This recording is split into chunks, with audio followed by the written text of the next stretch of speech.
अखिल भारतीय जमातुल कुरैश की हज हाउस मुंबई महाराष्ट्र के सम्मेलन कक्ष में आयोजित 88वीं वार्षिक आम सभा की बैठक के दौरान सिराजुद्दीन कुरैशी राष्ट्रीय अध्यक्ष ने घोषणा की। निकाह को आसान बनाने के लिए, दहेज प्रथा को पूरी तरह से समाप्त करने के लिए उचित और समुदाय की युवा पीढ़ी के बीच शिक्षा को बढ़ावा देने और उन्हें उच्च और व्यावसायिक शिक्षा में भाग लेने के लिए प्रोत्साहित करने के लिए पर्याप्त उपाय किए जाने चाहिए। उत्तर प्रदेश राज्य और संबंधित संसाधन वाले राज्यों में जल्द ही तकनीकी संस्थानों और विश्वविद्यालय की योजना बनाई जाएगी ताकि छात्रों को तकनीकी जानकारी के साथ अपना करियर शुरू करने में मदद मिल सके। आज देखिए, ऑल इंडिया जमातुल कुरैश की यहाँ पर एक कॉन्फ्रेंस हुई है जो हमारी 88 यानी 88वीं ये आज कॉन्फ्रेंस हुई है। हर साल हम जो है कॉन्फ्रेंस करते हैं सालाना, लेकिन ये 2 साल कोविड की वजह से निकलने के बाद आज यहाँ बॉम्बे के अंदर ये कॉन्फ्रेंस हुई है। ये कॉन्फ्रेंस जो है पूरे हिंदुस्तान के अंदर हर साल कहीं ना कहीं हम करते हैं। असल मकसद जमातुल कुरैश की इस मीटिंग का ये होता है कि जो हमारी बिरादरी के अंदर या मुसलमानों के अंदर ख़ास तौर पे जिस तरह की कमियां हैं, ख़राबियां हैं, बुराइयां हैं, उनको दूर किया जाए। हमारे यहाँ बिरादरी में 4-5 चीज़ों पे ख़ास तौर पे ज़ोर दिया जाता है। एक तो इस बात पे ज़ोर दिया जाता है कि तालीम को किस तरह से फ़रोग़ दें, तालीम के ऊपर किस तरह से काम करें, स्कूल खोलें, कॉलेज खोलें और यूनिवर्सिटी तक हम लोग तालीम को लेकर जाएँ। आज इस सिलसिले के अंदर यहाँ पे कई चीज़ें जो पास की गई हैं, कई लोगों ने वायदा किया है और मैं आपको इस बात की खुशी होती है बताते हुए कि हमारे कई लोगों ने इस बात का वायदा किया है कि वो स्कूल से शुरू करेंगे, स्कूल से कॉलेज तक लेके जाएंगे। और मैं समझता हूँ पूरे हिंदुस्तान में कुछ जगहों पर जो है बहुत जल्दी कुछ कॉलेज और कुछ यूनिवर्सिटी खोली जाएंगी। हमारे हिंदुस्तान के अंदर जमातुल कुरैश की तरफ से बहुत सारे स्कूल चल रहे हैं, बहुत सारे कॉलेज चल रहे हैं, लेकिन उनकी तादाद जो है वो ज़्यादा बढ़ने वाली है। दूसरे मुआशरे के अंदर जो हमारे यहाँ कमियाँ हैं, जैसे ब्याह शादी के अंदर फजूल खर्ची होती है, उसके ऊपर रोक लगाई जा रही है। हम लोग जो है इज्तिमाई शादियों में ज़्यादा यकीन करते हैं। इज्तिमाई शादियाँ हिंदुस्तान के अंदर हर साल हज़ारों की तादाद में होती हैं जो बग़ैर ख़र्चे के होती हैं। दूसरा ये भी तय किया गया है कि अगर हम लोगों ने कोई ऐसी शादी वादी अटेंड करी जिसके अंदर बेजा ख़र्चा दिखाया गया है या जिसमें बहुत ज़्यादा शो की गई हो, पैसा खर्च किया गया हो, अननेसेसरी उसको जो है बढ़ा चढ़ा के दिखाया जा रहा हो, जिससे क्या होता है गरीब लड़कियां बैठी रहती हैं, उनकी शादी नहीं होती है। और क्या होता है जो शादियां बड़ी शादियां होती हैं जिनमें खर्चे होते हैं, वो भी क्या है कि उधार लेकर, कर्जा लेकर या अपनी चीज़ें बेच के शादी करते हैं। तो उससे क्या होता है जो हमारी दूसरी लड़कियां हैं या दूसरे ख़ानदान के बच्चे बैठे रह जाते हैं, उनकी शादियाँ जो है नहीं हो पाती हैं। हमने इसके ऊपर जोर दिया है कि हम इन तमाम चीज़ों को भी ख़त्म करें। इसके अलावा हम लोगों ने और बहुत सारी जो है चीज़ें पास करी हैं। आज की मीटिंग के अंदर, ये मीटिंग चल रही है, इसके बाद मीटिंग चलती रहेगी। हम लोगों का सबसे बड़ा यह है कि आपस में एक दूसरे से मिलजुल कर रहें। हमारे यहाँ कारोबारी मसाइल बहुत सारे हैं, आप जानते हैं, जैसे मीट वगैरह के कारोबार है, स्लॉटर हाउस के कारोबार है, ट्रांसपोर्ट के कारोबार है, वो ज़्यादा बिरादरी को इससे बहुत ज़्यादा नुकसान पहुँच रहा है। हम सरकार से अपील करते रहते हैं कि इन तमाम चीज़ों पे सरकार जो है वो तवज्जो दे। जहाँ पाबंदियाँ लगाई जा रही हैं उसको रोका जाए, क्योंकि एक इसके अंदर मुतासिबाना, मैं समझता हूँ कि सरकार प्रेजुडिस है जो इस कारोबार के ऊपर ख़ास तौर पर नज़र रखती है और इसको ज़र पहुँचाने की कोशिश करती है। हम लोग इसके ऊपर मेमोरेंडम तैयार कर रहे हैं, तमाम सूबाई हुकूमतों को देंगे और हम कोशिश भी करेंगे कि मरकज़ी सरकार को भी एक मेमोरेंडम इस सिलसिले में दिया जाए। और पूछिए, आने वाली ईद उल अज़हा का भी आने वाली जंग और इस मामले में जमातुल कुरैश ने क्या तैयारियां करके रखी, जबकि गाड़ियां रोकी जाती है और बहुत से ज़्यादा जगह पर ऐसे हादसा पेश आते हैं। और मामला ये चमड़े का भी लेकर के भी कितने मदारिस में चमड़े जो है वफ़ किए जाते थे और उनकी आमदनी बनी है। इस मामले में क्या पेश रफ्त आपने? देखिए, ऐसा है कारोबारी मसाइल, अब चूँकि कोई भी बिज़नेस करने के लिए सरकार से आपको लाइसेंस लेना पड़ता है, चाहे वो मीट का लाइसेंस हो, चाहे वो टेनरी का लाइसेंस हो।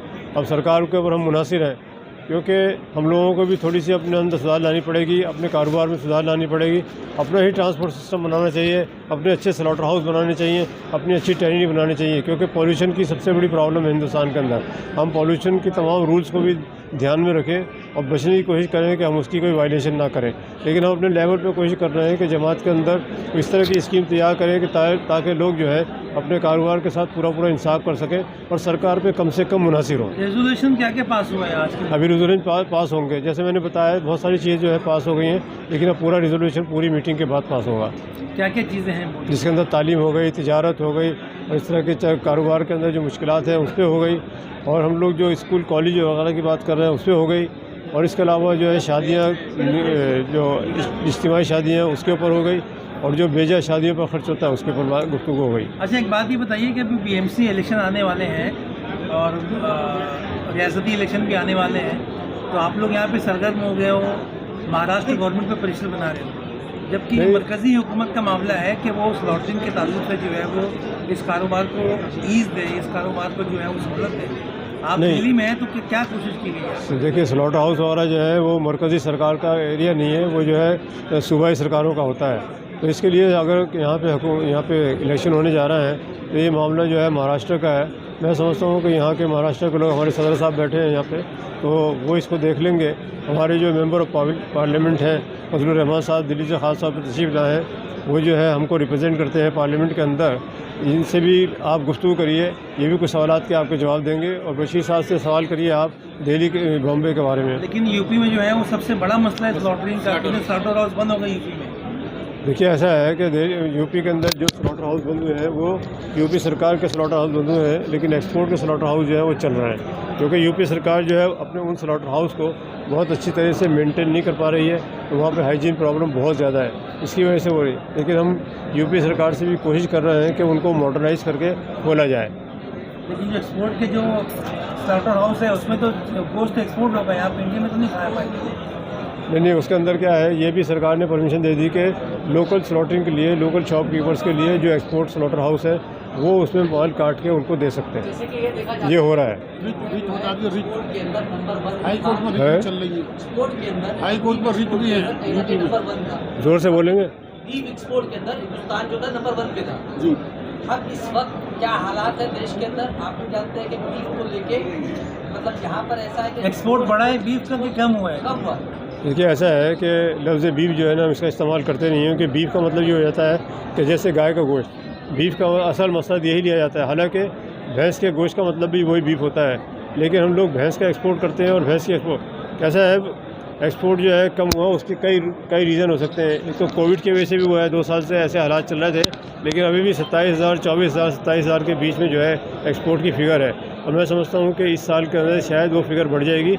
एक्सपोर्ट के ऊपर ज़्यादा दिक्कतें नहीं हैं, लेकिन फिर भी क्या है, लोकल ट्रांसपोर्ट, लोकल प्रॉब्लम जो है उसी वजह से एक्सपोर्ट पे असर पड़ता है। हमारे एमपी साहब जो है थोड़ी सी इस पर रोशनी डालेंगे। एक्सपोर्ट बढ़ा है कि कम हुआ है? ऐसा है, घटता रहता है, बढ़ता रहता है। अभी हाल क्या है मतलब? अभी थोड़ा सा कम हुआ है। ये बताइए जो बीफ को लेके लगातार अब देखते एक मिनट रुक जा। और लगातार लोगों के ऊपर मतलब ट्रांसपोर्टेशन के अंदर सुरेश बिरादरी मतलब उसको किस तरीके से सीरियसली लेते हैं? ऐसा है कि देखिए, हम लोगों को भी अपने कारोबार की तरफ तवज्जो देनी चाहिए, और हमें ख़ुद भी सुधार करना चाहिए, क्योंकि क्या है कि जितनी परमिशन हमारे पास ट्रांसपोर्ट की है, एक गाड़ी में कितने जानवर होने चाहिए, हमको उसका हिसाब रखना चाहिए, उसी हिसाब से हमें ट्रांसपोर्ट करनी चाहिए। स्लॉटरिंग के भी रूल्स बने हुए हैं, पोल्यूशन के रूल बने हुए हैं, एनिमल हस्बेंड्री के रूल बने हुए हैं, तो जिन के जो रूल बने हुए हैं उसको हमको भी फॉलो करना चाहिए। कि ऐसा भी नहीं है कि सरकार जो है वो अंधाधुन आपके ऊपर कोई हमला करने की कोशिश करती है, लेकिन हमें अपने आप को भी सुधारना चाहिए। हर सरकार पे इल्ज़ाम देना वो भी मैं नहीं समझता कि ठीक है, लेकिन क्या है कि सरकार की तरफ से जो कमी होती है, जब सरकार की तरफ से कोई जुल्म होता है, परेशानी होती है, तो हम उसको सरकार से टेकअप करते हैं, और हम कोशिश करते हैं कि सरकार से उसका हल निकाल लें।